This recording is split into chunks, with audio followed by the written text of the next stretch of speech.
Hey there, beautiful souls! Welcome back to Next Gen Ayurveda with yours truly, Nursery Pandya. I'm back with another episode of Ayurveda for Dummies. So far, we have taken a deep dive into the all three doshas, and today it's time to tackle Vata in action. What happens when Vata dosha gets too high or too low? Trust me, it's one wild ride. Let's explore how Vata imbalance shows up in your body and mind, and most importantly, what you can do about it.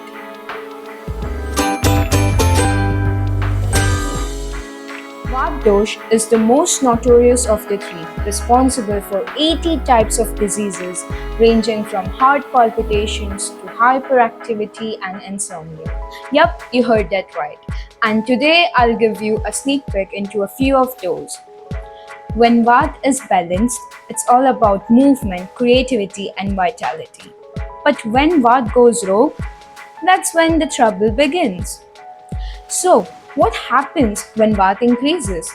Well, you'll notice classic symptoms like dry skin, insomnia, joint pain, sensory and motor function loss, abdominal distension, and reduction in bone marrow. But that's just the tip of the iceberg. An increase in Vata can also lead to some tricky conditions like arthritis, anxiety disorders, irregular heartbeat, and even nervous system disorders such as Parkinson's disease and paralysis. It's like a storm of chaos in your body. Constipation, bloating, and restless leg syndrome can all be part of the package too.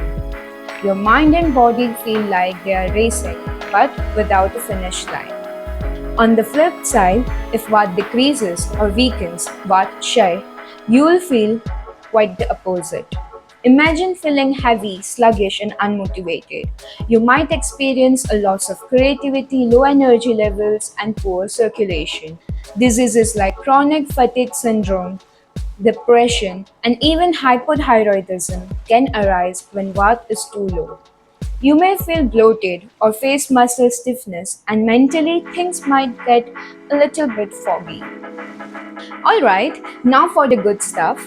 How do we balance Vata? First, we need to ground and nourish.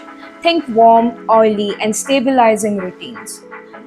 Lifestyle changes like eating warm, cooked meals, adding healthy fats, and staying hydrated can help soothe that airy, dry nature of Vata. Additionally, it's important to establish routines. Vata thrives on regularity, so waking up, eating, and sleeping at consistent times can make a huge difference in keeping things balanced. And of course, Ayurvedic therapies come to the rescue. For balancing Vata, therapies like Abhyang, warm oil massage are your best friend. This helps lubricate dry skin and soothe those hyperactive Vata vibes. There is also Shirodhara, where warm oil is gently poured over your forehead, which deeply relaxes the mind and helps ease anxiety and insomnia, common symptoms of Vata imbalance.